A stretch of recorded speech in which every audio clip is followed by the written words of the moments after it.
Good evening. I'm just going to make a little video for the people that are doing the Read It in Hebrew course at the East Melbourne Synagogue so they can revise the Hebrew alphabet. And this is for anyone else that wants to revise or have a quick overview of the Hebrew alphabet. The pronunciation is Sephardic pronunciation.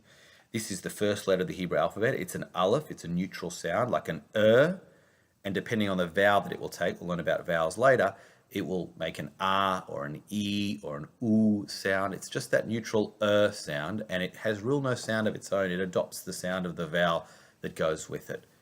The second letter is a bet, b sound, and a bet has a button in the middle of it, giving it that bet sound.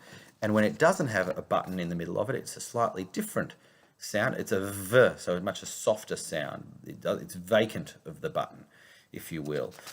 So that's the second letters going together, bet and vet. Gimel is glorious because it's got this high heel situation. It looks like a little insect that's running forward. Gimel is the third letter, a g sound, like a G. Next letter is a D, a duh, a dullet. A dullet looks like a hammer. It can dent things. The next letter is a hey, like that. Sorry for scaring you. It's an empty or more of a breathy sound. Hey, it's Saturday. Well, it's not Saturday. I wouldn't be taking the video if it was. The next letter is a vertical vav. Vav, it's called. It's a vertical, very straight, very thin. And that's opposed to zayin, which is the z sound, and it's zigzaggy. Z for zayin. When you see a letter shaped like this, you're looking at a chet. A chet is shaped like a chuppah, the canopy that we get married under, and it is the first letter of the word chuppah or challah, a uniquely Semitic language letter. You don't have a sound like that in the English language. A tet, making a t sound. A tet is shaped like a teapot, and also the Hebrew word talit might be familiar to you. Yud is the smallest letter. It's just a little blob like that, and it's a Y sound, y. So it's the smallest letter, Yud, like Yehudi or Yid. The next letter is Kaf. Kaf has a cuff drop in the middle, a cough drop. It gives it a harder, healthier sound, K. And if it doesn't have its cough drop, it's a Ch. So again, we have partner letters here. K when it's got the cough drop, Ch when it's a bit sick and got a bit of a cold because it doesn't have its cough drop in it.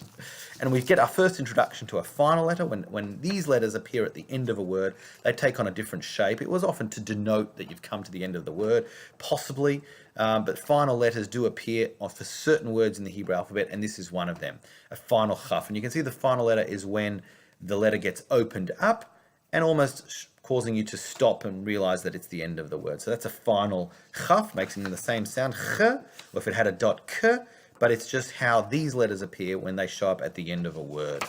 The next one is a lamed, lanky letter. It's a ladder going upwards, so to speak. The lamed makes an L sound, lanky lamed. And mem is mountainous in shape. And the mem is for mayim, which in Hebrew would mean water. Mayim or mountain, if you want to use an English word to remind you of what the M or the mem, is. And when it appears at the end of a word, it takes on a final square shape, a final mem. Nun is a narrow letter, and a nun is an N sound. N. And final nun, when that appears at the end of a word, it opens up to a final letter. Still the N sound, but it's appearing at the end of a word. Samach is circular in shape, samach, and ayin is a little bit like the Aleph. It doesn't really have a sound of its own, but nonetheless, ayin is also an sound, or whatever vowel it gets, it will follow that. So o, e, u, much like the Aleph, slight difference which you'll learn about as you become more familiar.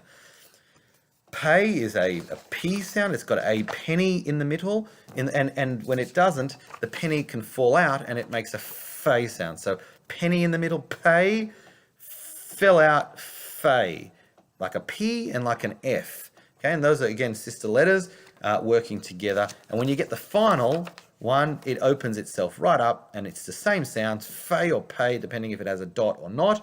And that's how it will appear when it comes at the end of a word, a final fay or a final pay.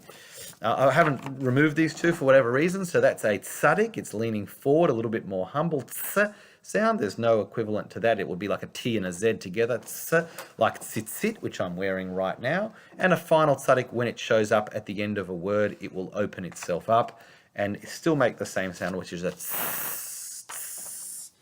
Now, kuf is a K sound, similar to the kaf. We'll talk about the differences in another class. Kuf, K, k. It is like a man with a cane, if you can say, walking a crooked letter with a cane. You got a crooked back. Resh is a round letter, an R sound. R, shin and sin. So when it's on the right hand side, it's shin because she's right. She's always right. And sin is there's no sin in being a lefty. So the dot on the right is a sh sound, sh, and the dot on the left side is just an s. And finally, tough and suf. These, whether it's got the button or not, we're both going to pronounce it as a T sound, much like the tet from the teapot.